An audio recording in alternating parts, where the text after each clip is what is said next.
दीप अमावस्या 2025 हिंदू संस्कृतीत दीप अमावस्या, ज्यास आषाढी अमावस्या असेही संबोधले जाते, हा एक अत्यंत पवित्र आणि महत्त्वाचा दिवस आहे. हा दिवस आषाढ महिन्याच्या शेवटच्या दिवशी म्हणजेच अमावस्याला साजरा केला जातो आणि यानंतर श्रावण महिन्याची सुरुवात होते. यंदा 24 जुलै रोजी दर्श अमावस्या आहे. आपण दीप अमावस्येचे धार्मिक, सांस्कृतिक आणि सामाजिक महत्त्व तसेच त्यामागील परंपरा आणि कथांचा सविस्तर माहिती जाणून घेऊया. दिव्याचे धार्मिक आणि सांस्कृतिक महत्त्व. हिंदू परंपरेत दिवा हा प्रकाश, ज्ञान, शुद्धता आणि प्राणज्योतीचे प्रतीक मानला जातो. देवघरात दिवा लावणे म्हणजेच आपली आत्मिक ऊर्जा आणि श्रद्धा ईश्वराला समर्पित करणे होय. प्रकाशाचा अर्थ. दिव्याच्या ज्योतीमुळे भौतिक आणि मानसिक अंधार दूर होतो. ती नकारात्मकता, अज्ञान आणि वाईट शक्तीचा नाश करते. तसेच घरात सकारात्मक ऊर्जा आणि आनंद निर्माण करते. दैनंदिन जीवनातील स्थान. प्रत्येक शुभ कार्यामध्ये, मग ते देवाची पूजा, आरती, वाढदिवसाचे औक्षण किंवा एखाद्या समारंभाची सुरुवात असो, दीप प्रज्वलनाला विशेष महत्त्व आहे. प्राणज्योतीचे प्रतीक. आपल्या आत्म्याची ज्योत ही ईश्वराशी जोडली जाते. म्हणूनच नियमितपणे देवघरात दिवा लावणे हे आपल्या जीवनातील ईश्वरी कृपेची सतत जाणीव ठेवण्याचे एक साधन आहे. दीप अमावस्येचे विशेष महत्त्व. आषाढ अमावस्या ही दीप अमावस्या म्हणून साजरी केली जाते. विशेषतः महाराष्ट्र आणि कर्नाटकात उत्साहाने पाळली जाते. या दिवशी घरातील सर्व पणती, समई आणि निरांजन स्वच्छ करून त्याची पूजा केली जाते. ही प्रथा पावसाळ्यातील गडद अंधार आणि मनातील नकारात्मकता दूर करून श्रावण महिन्याचे स्वागत करण्यासाठी केली जाते. दीपपूजन. या दिवशी घरातील सर्व दिवे स्वच्छ धुवून त्यांना तेल किंवा तूप लावून प्रज्वलित केले जातात. काही ठिकाणी घराच्या आजूबाजूला आणि तुळशीजवळही दिवे लावले जातात. दीपपूजनामुळे घरात समृद्धी, शांती आणि सकारात्मक ऊर्जा येते. दिव्याच्या प्रकाशाने वाईट शक्तींचा नाश होतो असेही म्हणतात. गोडाचा नैवेद्य अर्पण करून आणि चातुर्मासातील कथांचे वाचन करून हा उत्सव साजरा केला जातो. श्रावणाचे स्वागत.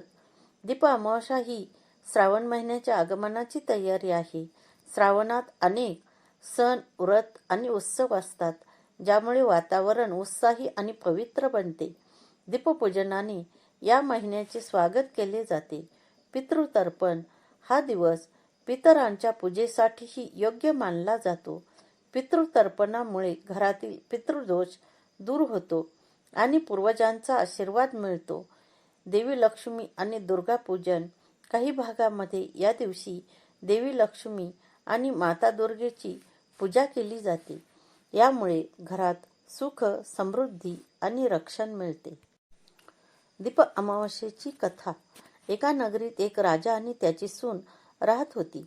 ही सून दररोज श्रद्धेने देवपूजा आणि दीपपूजन करत असे. एकदा तिने चोरून अन्न खाल्ले आणि त्याबद्दल विचारणा झाल्यावर तिने खोटे बोलून उंदरावर आरोप लावला. याचा राग येऊन उंदरांनी तिची चोळी पाहुण्यांच्या अंथरुणात ठेवली, ज्यामुळे तिची बदनामी झाली आणि तिला घरातून हाकलून देण्यात आले. काही काळानंतर राजा शिकारीवरून परतत असताना त्याने रात्री गावाबाहेर एका झाडावर सर्व दिवे एकत्र बोलताना पाहिले. ते आपापसात गोड नैवेद्य आणि पूजेबद्दल चर्चा करत होते. पण राजाच्या घरातील दिवा उदास होता. त्याने सांगितले की राणीवर खोटा आरोप झाल्याने त्याची पूजा थांबली आहे. हे ऐकून राजाने घरी परत येऊन तपास केला आणि राणी निर्दोष असल्याचे कळले. त्याने तिची माफी मागून तिला सन्मानाने नगरीत परत आणले. राणीच्या दीपपूजनामुळे तिच्यावरील संकट टळले. ही आहे दीप अमावस्येची कथा. दीप अमावस्येला घर स्वच्छ करून, रांगोळी काढून फुलांचे तोरण लावावे. दीप प्रज्वलन. मातीचे किंवा धातूचे दिवे तेल किंवा तूप लावून प्रज्वलित करावे. घरामध्ये, तुळशीजवळ आणि दारात दिवे लावावेत. पूजा आणि मंत्रपठण, देवतांची पूजा, पितृतर्पण आणि मंत्रांचे पठण करावे. नैवेद्य, गोड पदार्थांचा नैवेद्य अर्पण करावा आणि कथांचे वाचन करावे. दिवे लावताना म्हणावयाची प्रार्थना, शुभं करोति कल्याणं आरोग्यं धनसंपदा शत्रुबुद्धी विनाशाय दीपज्योती नमस्तुते. दिव्या दिव्या दीपकार कानी कुंडल मोतीहार. दिवा लावला देवापाशी उजेड पडला तुळशीपाशी. माझा नमस्कार श्रीकृष्णांशी. दीप अमावास्येचा मुहूर्त.